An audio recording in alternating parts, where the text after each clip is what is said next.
Hello everyone, you are watching BrainX. तो last class में हमने देखा कि सेल डिवीजन में हम लोग इंटरफेज तक हमने कंप्लीट कर लिया था। आज हम लोग शुरू करेंगे एम फेज। सो बेसिकली जब एम फेज की बात आती है तो एम फेज में बेसिकली क्या होता है, जो कि हमने लास्ट क्लास में भी पढ़ा था कि सेल का एक्चुअल डिवीजन जो होता है वो एम फेज में होता है। अब एम फेज दो टाइप के हैं। कौन कौन से? The first one is the mitotic phase, the first is the mitotic phase and the another one is the meiotic phase. Mitosis and meiosis, बहुत बच्चों को कंफ्यूजन होती है कि सर मियोसिस क्या है और माइटोसिस क्या है। तो देखो, हमारे बॉडी में दो तरीके के क्रोमोसोम होते हैं, ठीक है। ऐसे क्रोमोसोम जो कि सेक्स क्रोमोसोम कहलाते हैं, उन्हें एलोसोम कहा जाता है, जो कि हमारे बॉडी में बेसिकली सिर्फ दो ही हैं, एक्स एंड वाई।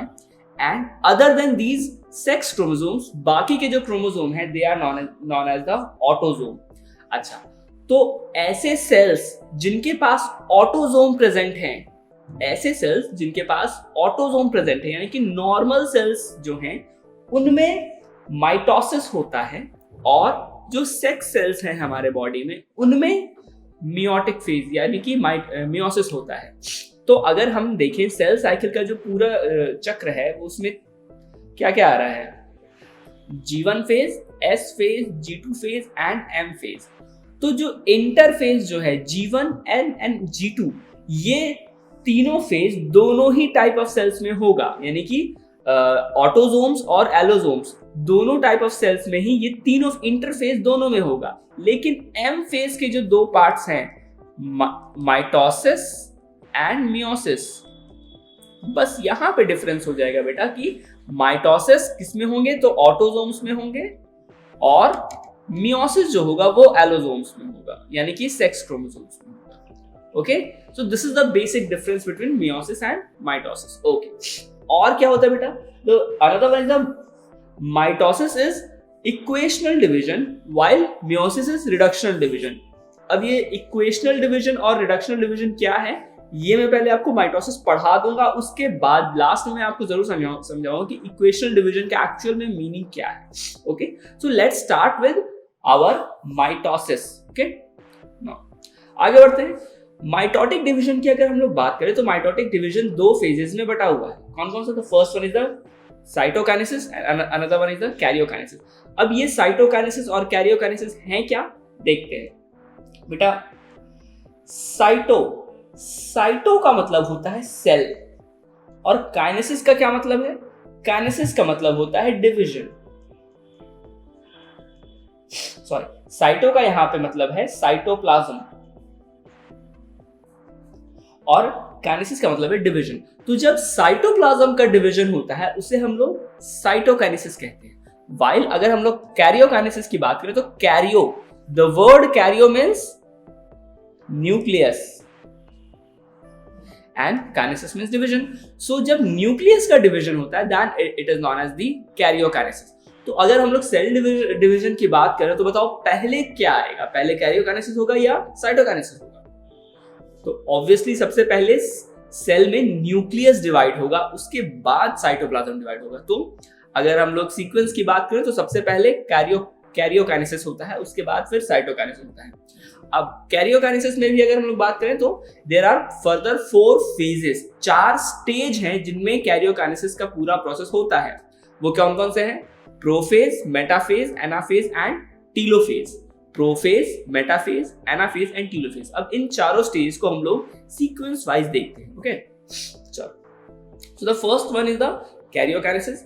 अब कैरियोकाइनेसिस का जो पहला फेज है दैट इज द प्रोफेज। अब देखते हैं कि इस प्रोफेज में एक्चुअली हो क्या रहा है।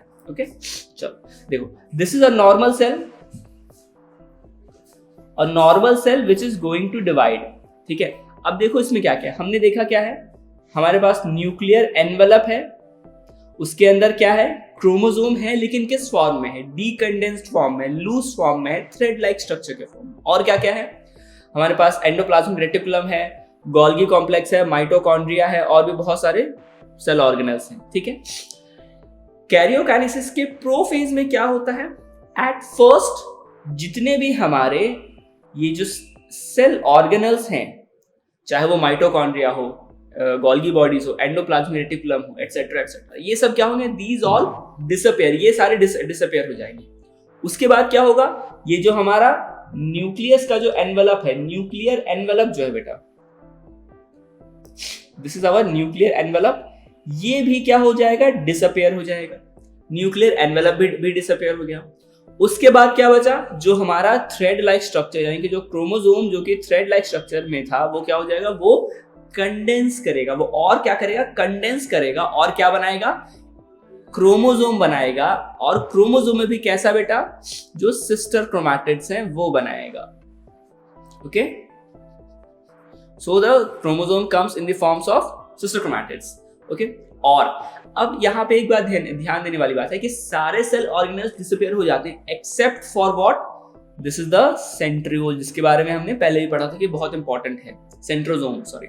अब सेंट्रोसोम क्या होता है, डुप्लीकेट होता है और अपोजिट पोल्स की तरफ चला जाता है। एक सेंट्रोसोम एक पोल की तरफ जाएगा, दूसरा सेंट्रोसोम दूसरे पोल की तरफ जाएगा, रिस्पेक्टिव पोल्स की तरफ जाता है और क्या बनाता है, इट फॉर्म्स एस्टर।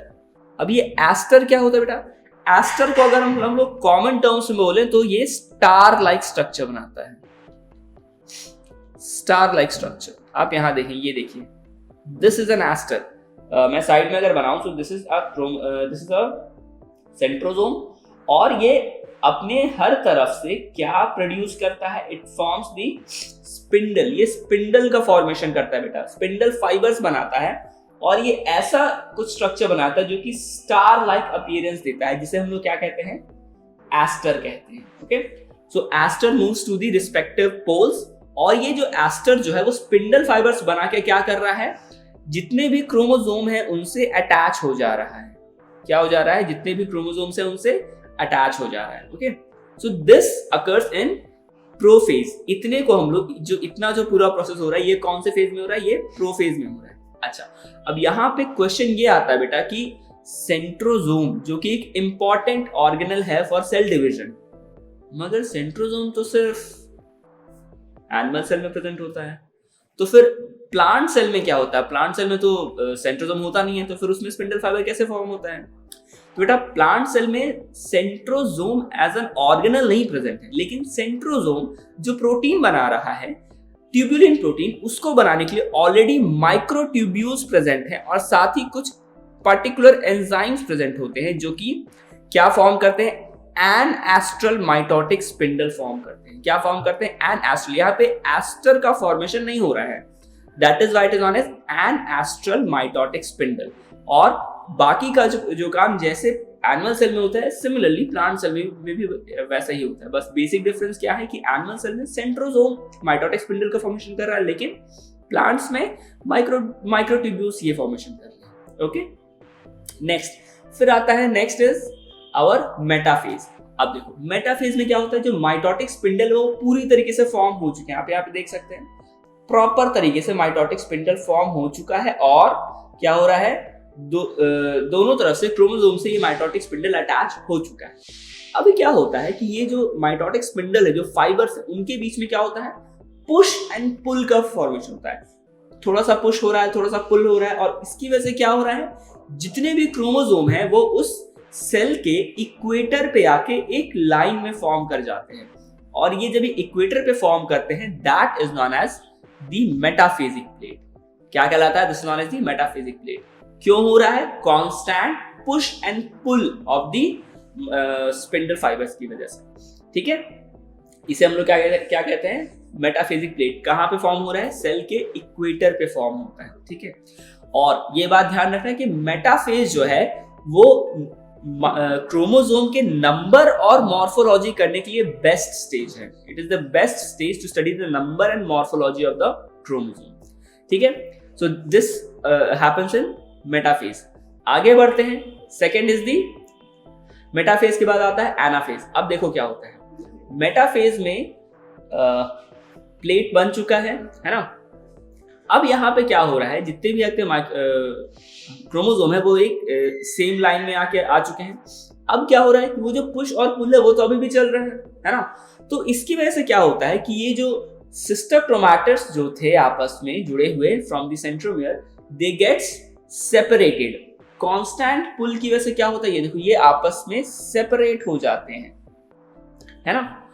और रिस्पेक्टिव स्पिंडल फाइबर्स की तरफ खिंच जाते हैं, टूट के एक अपनी अपनी तरफ चले जाते हैं। ये देखो, पहले यहाँ पे सारे क्रोमोसोम्स एक साथ थे, फिर क्या हुआ, दोनों के बीच में कांस्टेंट पुल की वजह से दे गॉट सेपरेटेड, एंड उसके बाद क्या होता है बेटा कि ये जो हमारा स्पिंडल फाइबर है दे स्टार्ट शॉर्टनिंग, ये शॉर्ट होने लग जाता है। वो क्या होने लगेगा, शॉर्ट होने लग जाता है, जिसकी वजह से क्या होता है कि जो क्रोमैटिड्स हैं बेटा, जो क्रोमैटिड्स हैं वो रिस्पेक्टिव पोल्स की तरफ खींचे चले जाते हैं। ओके, और एनाफेज स्टेज जो है, it is the best stage to study the shape of the chromosome. जो कि हमने क्रोमोसोम जब हमने वीडियो देखा था तो उसमें मैंने बताया था कि बेसिकली चार शेप्स होते हैं, V, L, J and I shape. Okay, so this occurs in the anaphase. आगे बढ़ते हैं, next is the last is the telophase. अब देखो टीलोफेज में क्या होता है, जो भी क्रोमोसोम्स थे वो रिस्पेक्टिव पोल्स की तरफ जा चुके हैं। अब याद करो कि प्रोफेज में क्या होता था, जो चीजें प्रोफेज में हो रही हैं टीलोफेज में एग्जैक्ट उसका अपोजिट हो रहा है। ठीक है, अब क्या होता है, सारे क्रोमोसोम्स अपोजिट पोल्स पे जा चुके हैं।